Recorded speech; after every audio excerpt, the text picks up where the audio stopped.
liberté est conditionnée par les lois de l'Éternel. Les lois de l'Éternel, lorsque... Les lois de la société dans laquelle nous évoluons. Oui, en fait, c'est pourquoi nous parlons de lois de l'Éternel. Les lois de l'Éternel, comme tu l'as dit tout à l'heure, le croyant respecte logiquement, les lois de la société. Quand vous voyez un croyant dans la ville, quelqu'un qui dit qu'il aime Dieu, vous le voyez, il respecte son travail. Vous le voyez, il respecte la femme dans la société. Donc, il n'est pas seulement croyant à l'église, mais il est croyant dans la société. Et c'est pour cela que nous voulions dire juste que lorsqu'on parle de liberté, on est soumis quand même. Lorsque vous êtes chrétien, nous sommes soumis aux lois du Christ, à la discipline du Christ. À la discipline du Christ dont on a parlé tout à l'heure. Et ça devient une loi pour nous. Ça veut dire quoi? Ça veut dire que nous sommes libres, mais pas libertins. C'est un peu comme nous avons cité tout à l'heure. Tout nous est permis, mais tout n'est pas utile. Et donc, sa question vient pour dire le libre arbitre. En fait, c'est un mot à prendre, c'est une expression à prendre avec des pincettes. Puisque lorsque vous êtes avec Dieu, vous devenez disciple. Le disciple est sous la discipline du Christ. Donc, il fait plus ce qu'il veut. Un peu comme l'a déjà souligné le devancier Alès. Il est sous la discipline du Seigneur. Donc, ce n'est pas... Il a le choix. Deutéronome 30, verset 15 dit, « Vois, je mets devant toi la vie et la mort, la bénédiction et la malédiction. » Et en même temps, la fin du verset dit, « Choisis la vie. » Si nous choisissons la vie, c'est que quelque part, nous renonçons à tous les autres choix pour accepter les choix du Christ. Et ce n'est que cela qui produit la vie. Il n'y a pas d'autre choix dans le monde. Et en tant que chrétiens, nous sommes dans un monde, mais nous ne sommes pas de ce monde, comme l'a dit le Christ. Dans Jean 17. Jean 17. Donc c'est là où j'aimerais me chuter. Bon, merci beaucoup. En tout cas, pour moi, c'est très simple. La liberté, c'est de se référer au Seigneur Jésus-Christ, de marcher selon les Saintes Écritures. Et comme le devancier vient de le dire tantôt, celui qui est un bon chrétien, un bon croyant, il est forcément un bon citoyen. Puisqu'à l'Église, tout ce qu'il doit avoir comme comportement dans la société, on les lui enseigne à l'Église. On lui fait les leçons de maxime, les leçons de morale, les leçons de... Et on dit de respecter l'État, la nation, la République, selon Romains 12, on dit toute autorité est inspirée du Seigneur. Donc, quand l'Église vous enseigne cela, ça veut dire que dans la société, c'est-à-dire dans la rue, en dehors de la paroisse, vous devez faire montre ou démonstration des leçons qu'on vous a enseignées, que vous enseigne les Saintes Écritures pour ne pas vous comporter en n'importe quel individu dans la rue.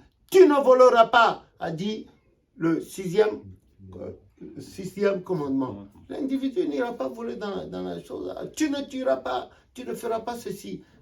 La loi des humains aussi a dit, sauf que avec les humains, il y a le code pénal, il y a le code de procédure pénale, il y a le code civil, il y a le code de procédure, il y a tellement de lois que les hommes peuvent faire, ils oublient même et puis ils tombent là-dedans. C'est au tribunal qu'on leur rappelle ça par le jugement.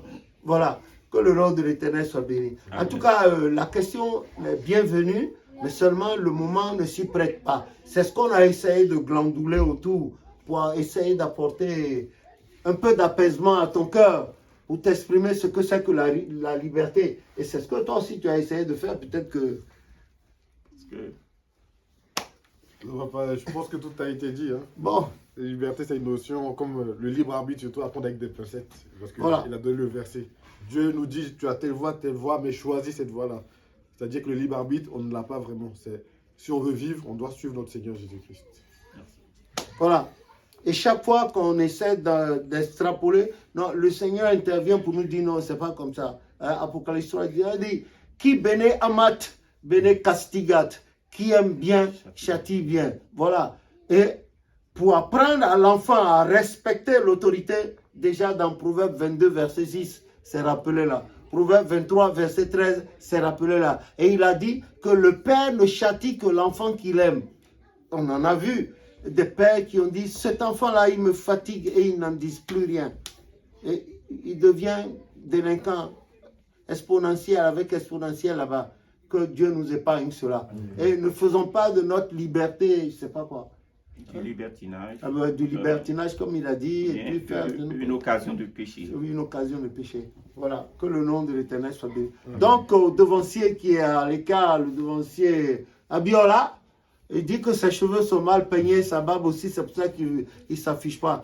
Mais bon, voilà ce que nous avons essayé de dire à propos de la question que tu nous as posée. Je ne sais pas si au moins il y a un début de satisfaction ou que tu voudrais ajouter quelque chose afin que...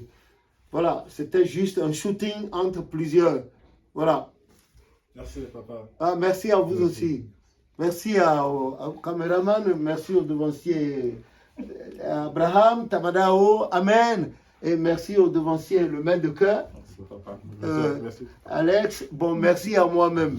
Et merci à nous tous et à Dieu qui nous a permis de faire ça. Que son nom soit béni. Amen. Voilà. Ce genre de choses, ce n'est pas de refus. Il faut qu'on réactive nos enfants et la jeunesse. Parce que demain, là, c'est pour vous. La prière, la dernière prière que le prophète Oshofa, seul et unique fondateur de cette église, a fait ce fameux dimanche de 1er septembre 1985. La dernière prière qu'il a faite de sa vie de sa vie sacerdotale, de grand serviteur de Dieu à Ikorodu au Nigeria, ce jour-là, c'était la dernière apparition publique. Après ça, on ne l'a plus vu publiquement, on ne l'a plus vu. Dès ce dimanche, il a prié en Yoruba et il a dit, pour terminer, il a dit, Olorumi, Olorumi, Olorumi, Jakia Omoako Gajualo. Il a dit avec autorité. Dieu merci, j'ai appris un peu le Yoruba. Il a dit, mon Dieu, mon Dieu, mon Dieu, que nos enfants soient plus grands que nous. Amen.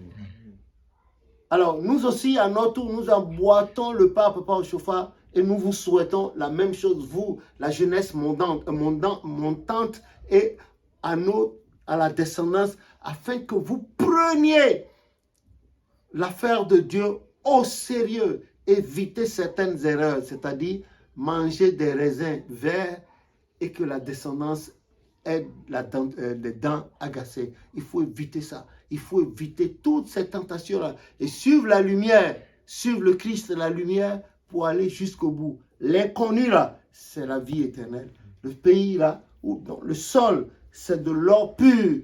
Et les arbres produisent chaque mois leurs fruits. Et les feuilles de ces arbres servent à la guérison des nations. Que le nom de l'Éternel soit béni. Amen. Merci au nom de Jésus, notre Sauveur. Amen. À tantôt. De ta misère.